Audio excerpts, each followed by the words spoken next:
Hi, this is Jason Jacobs with TechwareLabs and Will Halstead, and today we're going to be looking at the Obsidian 550D case from Corsair. the Obsidian 550D is a mid-tower case packed with features. We're going to take a look at what's inside the case here shortly. As you can see, it comes in a pretty plain box, breakout of what you get inside. Let's take a look at what's inside the box. Alright, after taking the Obsidian 550D out of the case, Corsair has chosen to ship it very well packed. It comes with protective plastic coating on your front face panel, which is, by the way, aluminum. The rest of the case construction is all plastic with the exception of the inside, which is SEC. As you can see, the case is in the middle of a mid-tower to full tower size. Comes with a very simple faceplate, your power button, microphone and headphone head jack port, reset button, and two USB 3.0 slots. Opening up the front panel, we have 5.5 bays. Again, a very clean layout. You have sound deadening material here. The entire overflow of the thought of the case is noise reduction and high airflow when you want it. For example, this panel here pops off to reveal the two front 120mm intake fans, and again it's got sound dampening foam on the back of it to reduce any possible noise. Looking on the sides and here, we see these panels which pop off to reveal dual purpose mounts that can take 120 or 140mm fans, and if you're not using it, you pop this back on and it blocks any extra noise. There's also a similar panel on top, though this one has both 120 and 140mm as well. The case comes standard with two front, 80s or 120s? Two front 120s and one rear 120mm fan included. You can optionally expand that to 1, 2, 3, 4 additional 120, 140 fans, and possibly we'll open it up and see a bottom mounted fan as well. Yes. The case sides come off with a simple push button right here. And instead of being swing out to the side, it is actually swing down from the top down. One of the things I really like in terms of a trend I'm seeing with cases lately is to match the exterior of the case with the interior of the case. Gone is the days of standard gray steel interiors. What you have here is along the lines of an anodized finish, black on black with your rubber grommets here, which are again also becoming much more popular for cable routing. One of the things I see immediately here is that we have a nice open area here accommodating both Intel and AMD CPU brackets so that you can get to the back of the CPU to mount a larger fan. One thing that's important to note here is the cutout goes farther forward, so if you got one of the newer LGA 1155 or 2011 boards where the socket is more toward the front, you'll still be able to get at the back plate there. That's very important. This case will accommodate everything from micro ATX all the way up to regular ATX. You do not have eATX support for this case, but again, this wouldn't be a case you choose for that size motherboard.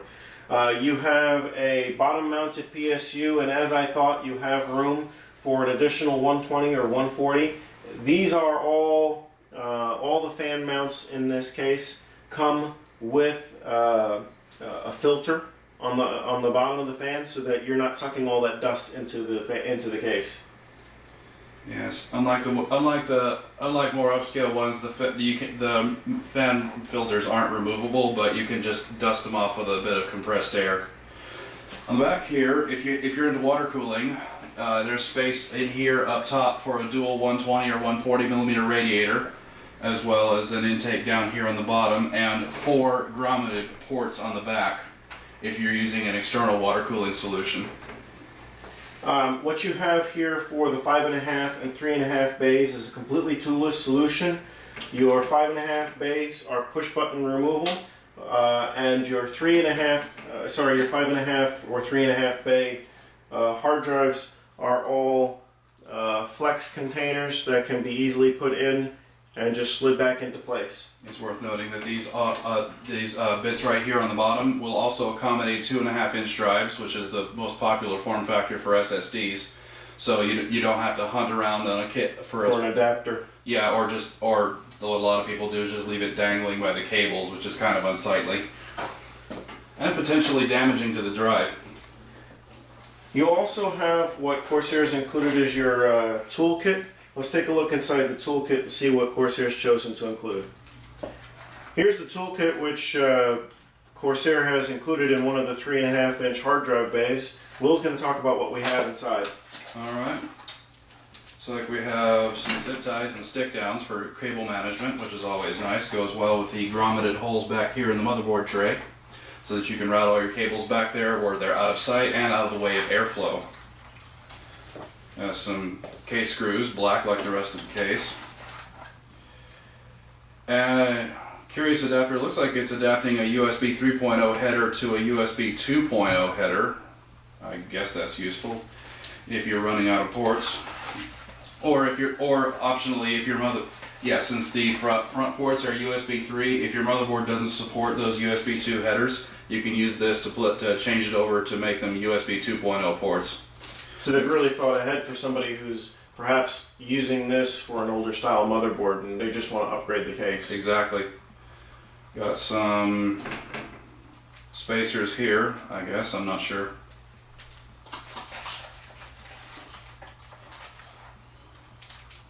We'll figure out what these are and put it in the review. Some larger screws, looks like, for mounting. These are actually fan screws, which interestingly enough have a spacer in the top of the screw for the rubber grommet, so that you're not screwing through the rubber grommet or losing that space. This is actually something that's quite useful considering this particular style of case. The screw itself has a spacer on the top for the rubber grommet, so that when you screw it through, it actually mounts into the fan securely. Okay, and here's another package of the same kind. So they've included enough screws so that you can mount fans in each of the locations in the case. Yeah, for all 1, 2, 3, 4, 5, 6, 7 fan ports. Got some extra motherboard standoffs here, again anodized black. Notice that the 9 standoffs for standard ATX are already installed in place. Nice little bit of convenience there. Got some larger smooth bore screws here, which are perfect for mounting a fan on top of a radiator in the top port there. Very cool. So they've included screws for our water cooling enthusiasts as well. Yeah, so you can see these here. There is almost no threading except on the very top end. So that way you can hold onto your fan securely without damaging the radiator.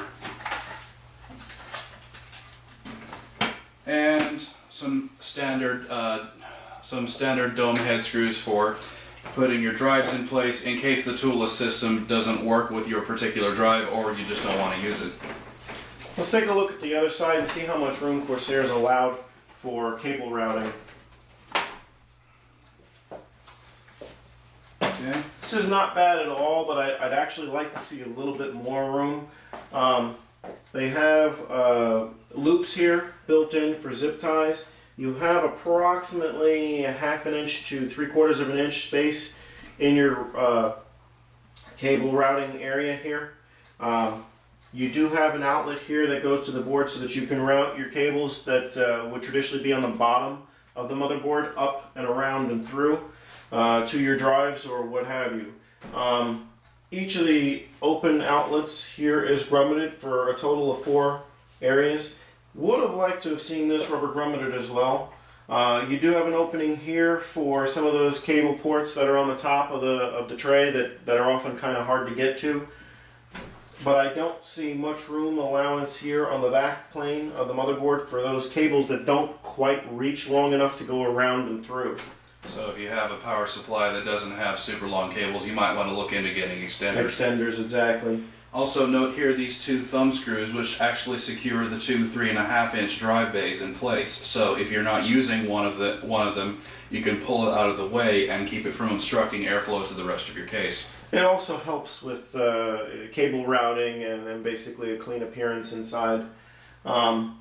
Less obstruction, less airflow, less dust collection in the inside. This is actually a very nice layout. All the screws are anodized black to match the case. Black on black interior, exterior, push button removal of the side trays. And even down to the fans themselves, they've anodized the cables black instead of leaving them as the standard yellow, red, black. Another thing to note is that each of the side panels is coated with a sound absorbent material. So again, you're really getting that quiet computing experience out of this case. It not only looks good, but it will deaden all that vibration and sound that you're getting from the fans, hard drives, etc. The back panel here does not include, obviously, a fan attachment or a removable grid. The side panel, the front side panel does, and as you can see, your mounts for 120, 140, and the grilling on the other side. Will, could you pop that panel out for me? Yep, just a little push button here, and it pops right off. And as you can see, you have your grill with a removable filter, which you can clean at your leisure. Which, by the way, is magnetic, so it's not going to fall out. Yep. That is a really cool feature. Yeah, it's looking like here, with the exception of actually mounting the motherboard, this case can be put together and taken apart entirely without tools. Yeah, this is truly a toolless system. Which is one of those things that they're so often claimed, but so rarely actually achieved. Yep. Stay tuned for a full in-depth review on our website as far as we will take a look at the specifications and actually installing the system into the case. For more reviews, visit our website, www.TechwareLabs.com.